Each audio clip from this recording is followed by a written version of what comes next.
Welcome. Today we're going to talk about selling final expense to a growing marketplace.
When we talk about a growing marketplace, we're talking about the senior market. It's expected that there will be more than 76 million individuals aging into the senior market between now and 2030. In fact, starting in 2010, more than 10,000 individuals a day from the baby boomer market, those individuals born after 1946, started aging into this marketplace.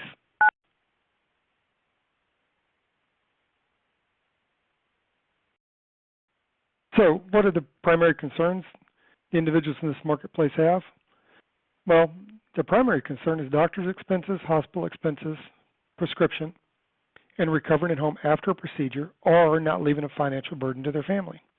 In other words, final expense. So when we talk to these individuals, we want to talk to them about the things they use the most in the order they use them.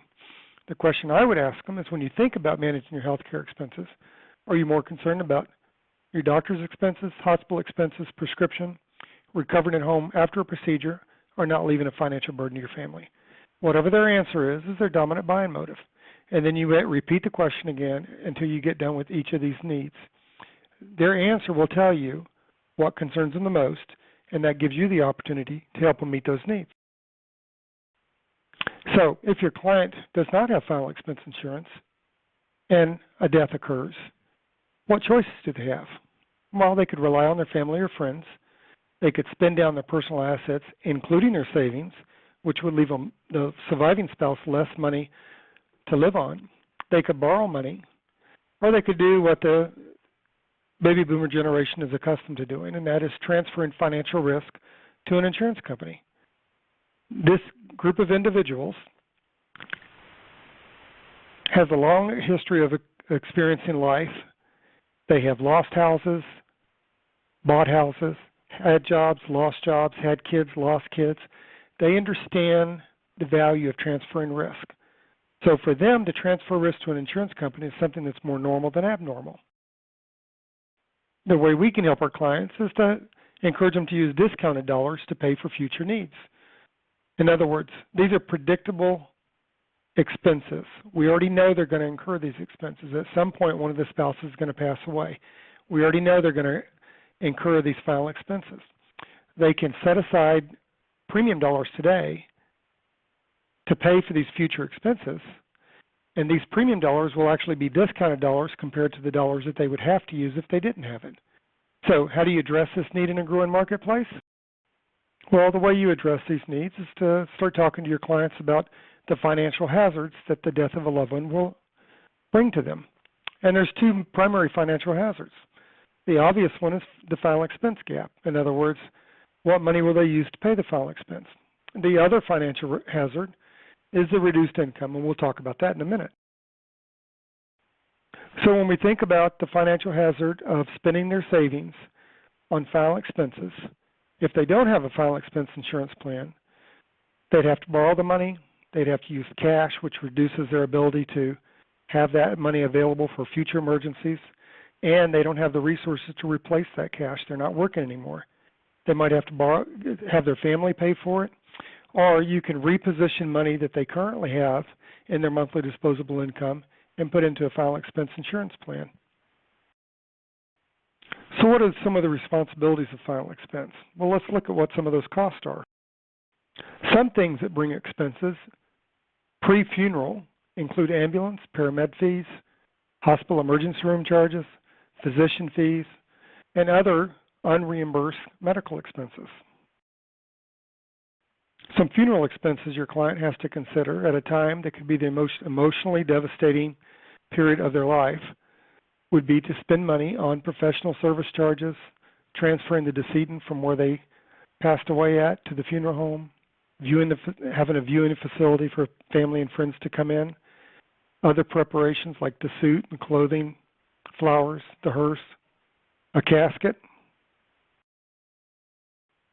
There's expenses like the cemetery plot, the headstone, what engraving they're going to have on the headstone, opening and closing of the casket, and embalming. And all these decisions have to be made at the most emotionally devastating time in your client's life, should they have to worry about the money to pay for that.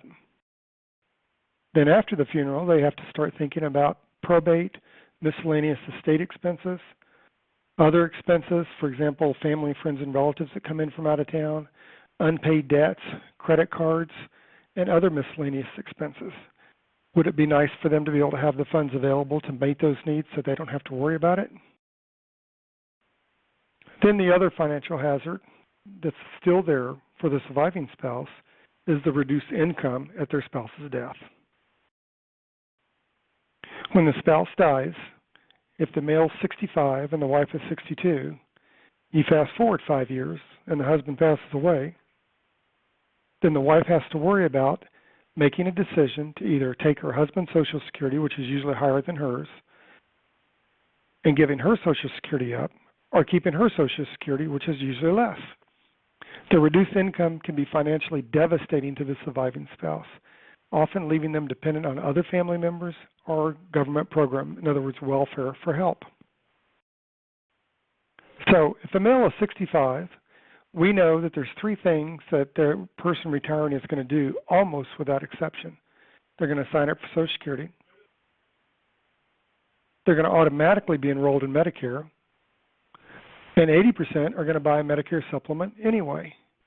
The reason they're going to do that is because if the male is 65 and his wife is 62, usually younger, they have been spending their money in their monthly disposable income for the last 30 or 40 years for health insurance. They're spending between $8,000 and $12,000 a year. Even if they have group coverage at work, they're still paying for dependent coverage. So when they turn 65 or they retire and they sign up for Social Security and they're automatically enrolled in Medicare, they're going to buy a Medicare supplement 80% of the time by repositioning the money they're already spending on health insurance and move that over to buy the Medicare supplement. That's the time you want to package a final expense product, when they've already got the premium dollars in their monthly disposable income.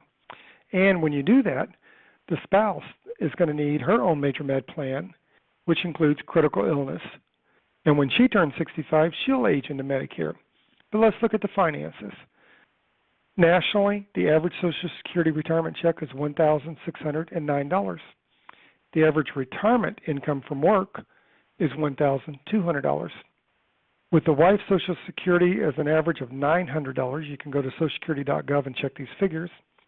They've got an average monthly income of about $3,700. If you fast forward to age 70 and the husband dies, the wife will choose to either keep her husband's retirement income from Social Security of $1,200, or she'll choose to keep hers of $900. Which one do you think she'll take? Probably the $1,200. She'll keep that, right? That means she's also making a choice to give up $10,800 a year in income. That means the first year her husband passes away, not only does she have to deal with the emotional devastation and the loss of her spouse, she has to manage the first year with $10,800 a year less income. And over a 10-year period of time, that's more than $108,000 that she's choosing to give up. So the dominant buying motive, the need that we know exists, the predictable buying behavior that we know is going to occur, is to be able to supplement the income that is going to be lost, at least during the first year her spouse passes away. So what's the solution? Well, a plan that would provide a source of income to the surviving spouse to sustain that normal lifestyle. In other words, put her in a position so the things that have become staples do not have to become luxuries. So when you're talking to your senior client, it's not so much a sales script as it is a matter of asking questions and get them to start thinking. Some of the questions you can ask are, have you or someone you're close to ever been responsible for making funeral, cemetery, or cremation arrangements when someone passed away? How did it go for them? How did it create any financial problems? Who will be responsible for your arrangements upon your death? Is that person financially prepared for such an emergency at such an emotional time? Do you have any children, grandchildren, or a favorite charity that you'd like to leave any money to upon your death?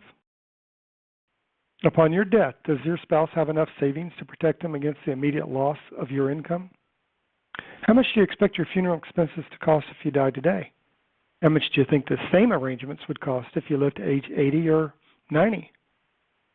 And you can even use the inflation calculator to figure this out. If someone is 65 today, they would have to have $8,500 for a funeral at today's prices.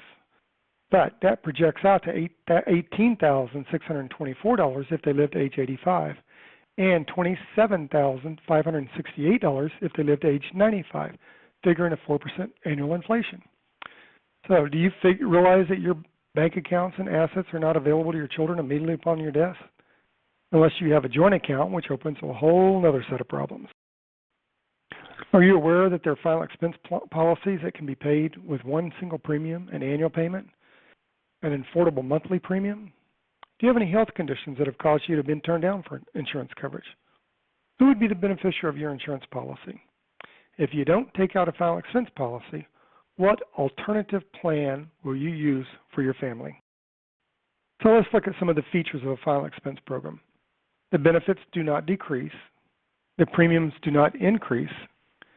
The policy cannot be canceled because of your client's age or health. They get protection from the very first day their policy takes effect. The benefits are tax-free, and it's a simple application process. So what are some of the benefits? Well, the final expense program can be left to their spouse, to their children, to their church. It can even be left to their favorite charity. Of course, it can be used to pay their final expenses. It can provide income to the surviving spouse, and you can leave funds behind for special needs. Without a final expense policy, what are your clients' choices? Well, they can depend on their family and friends. They could spend down their personal assets and savings, which means they don't have the money available for future emergencies or expenses, and they don't have the resources to replace those funds. They could borrow the money, or they could do what they're accustomed to doing, and that's transferring their financial risk from themselves to an insurance company. Remember, they've been doing this their entire life. They've had houses and lost houses. They've had jobs and lost jobs. They've had children, and some have lost children. They have a whole lifetime of experience. They understand the value in transferring the financial risk from themselves to an insurance company. So what's the solution you're going to talk to them about? Well, a plan that will provide a source of income to the surviving spouse to help sustain her or him in a normal lifestyle. In other words, the things that have become staples in their life do not have to become luxuries. Today we talked about selling final expense